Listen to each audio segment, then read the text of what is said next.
Fala, meus queridos, bem-vindos a mais um vídeo. Bom, vamos lá, Felipe, o que aconteceu? Como é que foi essa semana? O que tá rolando? Vamos lá. Essa semana foi uma semana de baixa movimentação de forma geral, né? Tanto no cenário macro quanto no cenário gráfico. Conforme a gente foi conversando lá no Instagram, a gente teve uma lateralização muito grande. O que eu tinha falado para vocês? A gente poderia fazer uma belíssima de uma correção ou a gente poderia fazer uma lateralização, porque na zona de lateralização a gente ia perdendo força no RSI também. Eu não gostaria de que essa zona aqui se transformasse em um suporte. Por quê? Porque essa zona aqui é uma zona muito alta para a gente fazer aporte. Então não gostaria que ela se transformasse em uma zona de suporte para posteriormente o gráfico vir jogando aqui para depois outra pernada de alta. Eu não gostaria, porque eu me sentiria meio tentado a não gastar tanto aqui. Diferente, por exemplo, se buscasse aqui embaixo a zona dos 25. Buscou aqui na zona dos 25, a tendência é que eu gastasse um pouco mais esperando uma segunda pernada de alta. Falei para vocês e continuo com essa visão.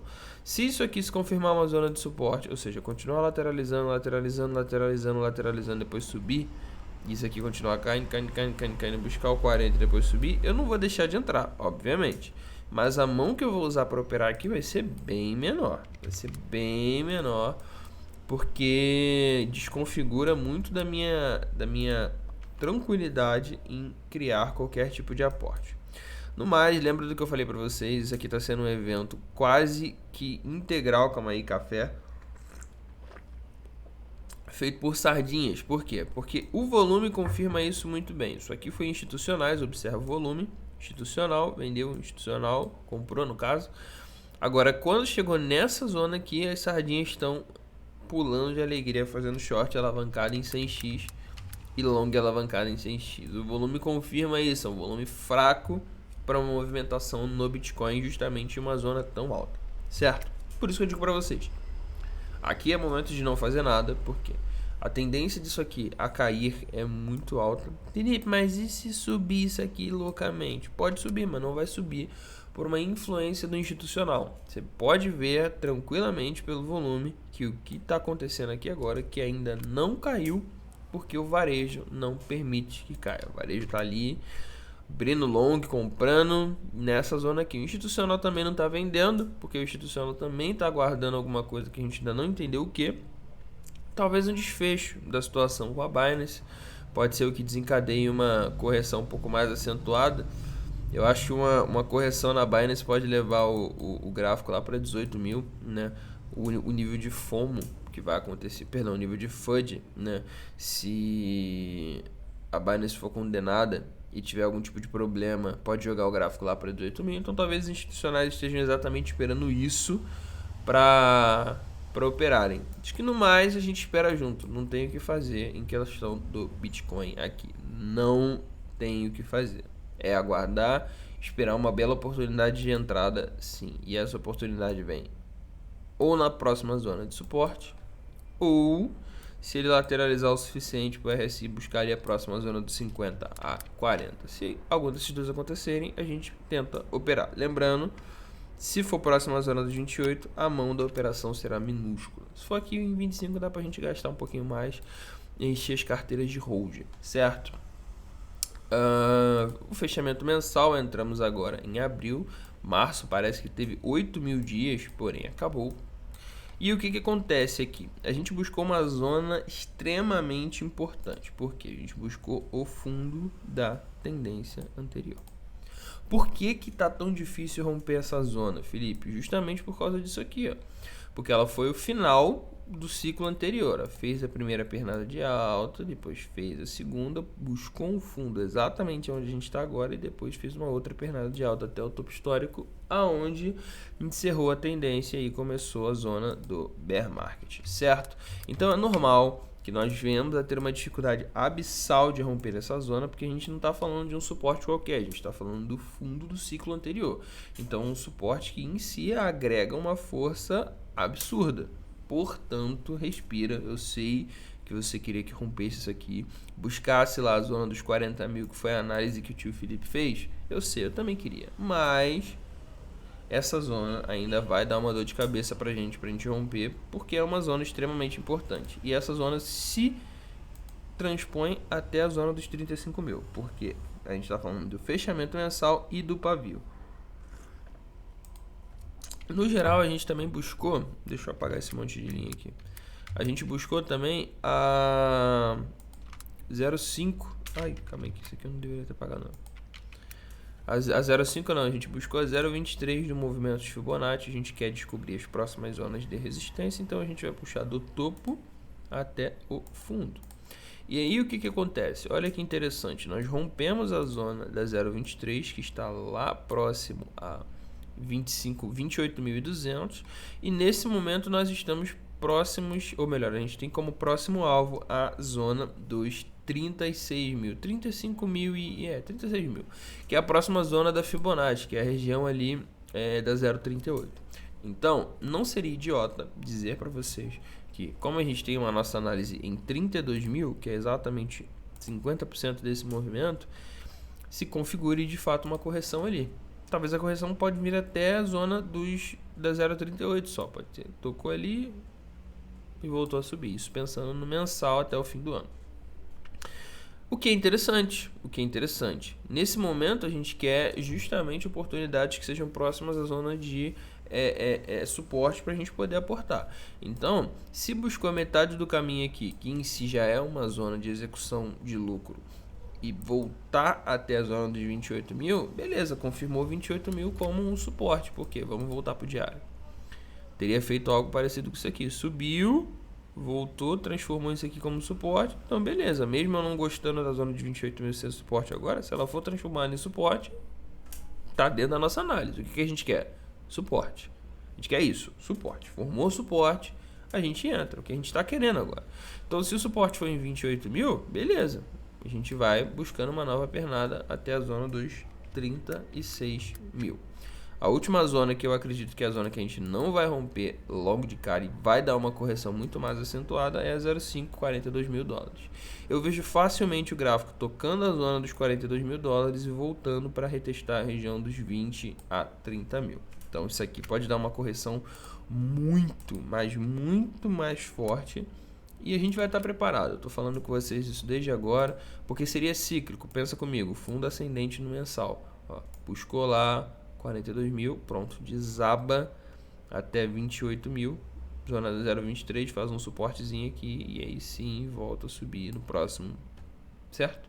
Então seria o que? Fundo ascendente. Está dentro da nossa análise? Está dentro da nossa análise. É uma tendência de alta no mensal? É uma tendência de alta no mensal. Mas no diário vai doer muito. Porque tu vê nego postando que o Bitcoin está 42 mil, para daqui a pouco ele voltar para 30. Mas é esse sim que o Bitcoin opera, não tem jeito, não há o que a gente reclamar aqui.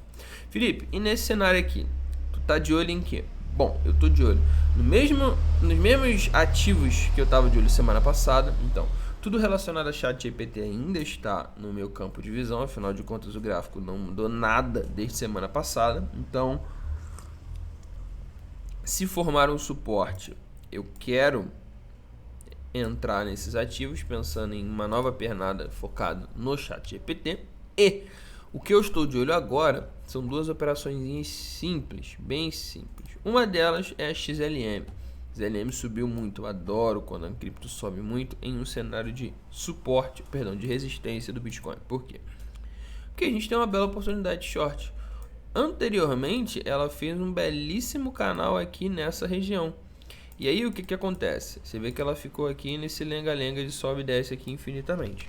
Nesse momento, ela retorna a esse canal. Então, o que eu tô de olho agora, sendo bem sincero para vocês? Deixa eu até melhorar isso aqui. Eu tô de olho num toque na base superior desse canal, zona dos 13 centavos. Porque se ela buscar esses 13 centavos, aí a gente vai pensar em operação de short. Por quê?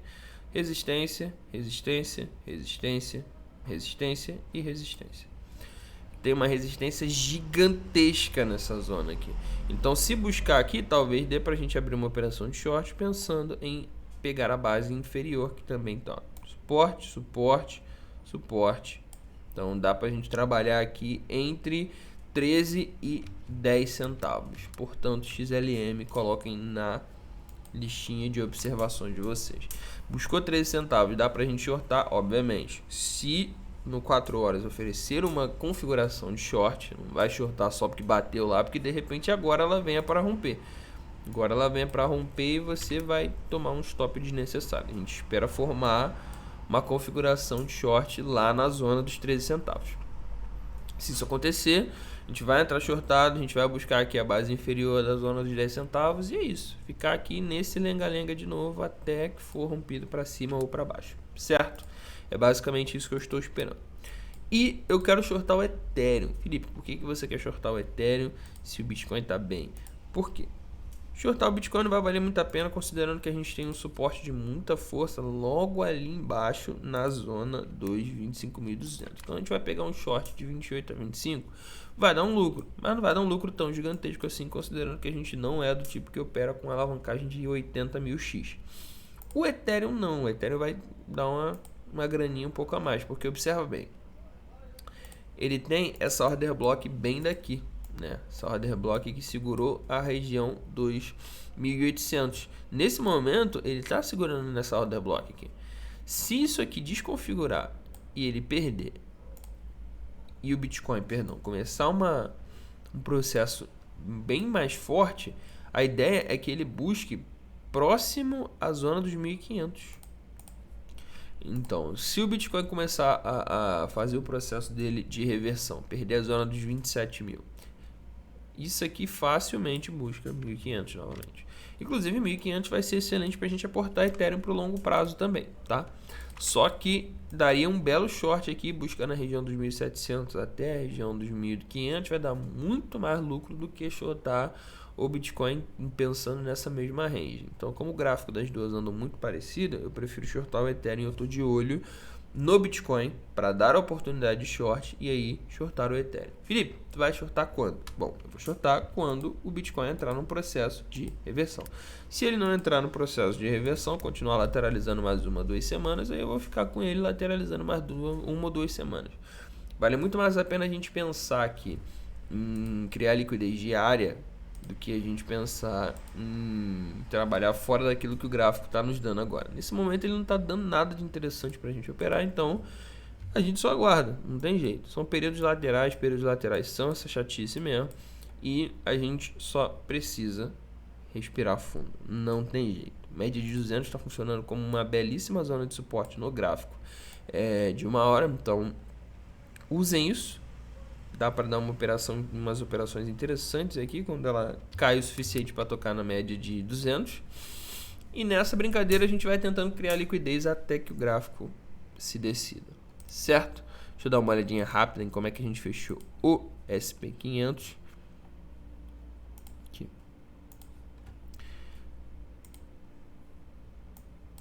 Desconfigurando a tendência de baixa, por quê? Fundo, topo, e agora a gente pela primeira vez rompeu o topo anterior. Então nesse momento a tendência de baixa no SP500 está desconfigurada exatamente nesse candle aqui. Claro, inclusive a gente confirma a tendência de alta, porque ó, topos e fundos ascendentes. Felipe, qual é a força dessa tendência? A gente não sabe se vem para romper a máxima aqui, certo? Zona dos 4.200 e continuar uma alta infinita ao infinito e além, desconfigurando a carteira de todos os gestores pelo mundo, porque o que deve ter de gestor que estava shortado em SP500 chorando agora, eu vou te contar, hein? Eu conheço vários. Mas isso ensina uma premissa interessante. Na verdade não ensina, isso reensina pra gente algo que a gente já deveria ter de cós salteado. Quando todo mundo fala uma mesma língua, o mercado não respeita. Isso é uma base, isso é um dos princípios do mercado. Se tiver 10 grandes analistas confirmando a mesma coisa, é provável que essa coisa não aconteça. Então os caras shortaram aqui essa região pensando que o SP ia buscar a zona dos $2.500 por unidade. Não quer dizer que não possa, mas todo mundo shortou pensando que seria agora. Com o processo recessivo do Fed aumentando a taxa de juros. O que aconteceu logo em seguida? O gráfico até buscou a zona dos 3.000 e pouquinho, fez um fundo duplo de lá em diante alta. E digo mais, Se isso aqui é um processo de onda de Elliott, como aparentemente é, a gente tem uma onda 5 ainda próxima ali à zona dos 4.000 e vou até traçar correto.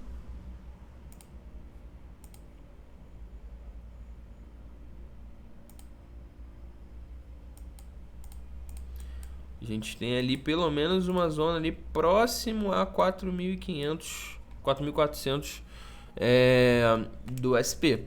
Isso acontecendo, obviamente, o Bitcoin sobe também. E aí a gente acaba voltando à primeira análise dos 28 mil acabando como uma zona de suporte. Ou seja, a gente volta para aquela primeira noção de que o Bitcoin pode lateralizar aqui o suficiente para perder força no RSI, tocar na zona de 50, ser transformado em suporte e aí sim, pernada de alta, certo? Isso pode acontecer. Então, olho no RSI, se você quiser aportar para o diário. Buscou a zona do 50, buscou a zona do 40, está na zona dos 28 mil ainda, bom, pode ser que dê oportunidades sim da gente aportar. Aproximou da média 21, porque ele vai perder a média 2, a média 2 vai continuar subindo, aí ele vai continuar aqui, e aí ele vai tocar na média 21. Pronto, tocou na média 21. Oportunidade também, não tem jeito. E a gente vai aproveitar. Claro, com uma mão bem menor, eu não confio muito em aportar com a zona dos 28 mil, mas não deixaremos de aportar por causa disso, em hipótese nenhuma. Certo? Então eu espero ter sido excessivamente claro com vocês. Obrigado se você ficou até aqui. A gente fez o nosso fechamento mensal. A gente deu o nosso panorama de quais são as zonas da onde você pode aportar. 25, 28, 32. A gente mostrou qual é o próximo alvo da zona do mensal e demos 2 ideias de operação para que você estude, não saia entrando só porque eu ou qualquer outro tipo de analista falou. Pelo amor de Deus, você estuda, espera configurar, né, o padrão de short e se configurar você entra. Ah, mas eu não sei como é que eu estudo, Felipe. Bom, aí na bio tem o link do meu livro, você entra lá, adquire, estuda, lá você aprende como que você faz esse tipo de operação e aí você volta para o gráfico para tentar colocar em prática, certo? E é isso, não esquece o like, não esquece de favoritar, se inscrever aí, valeu, muito obrigado.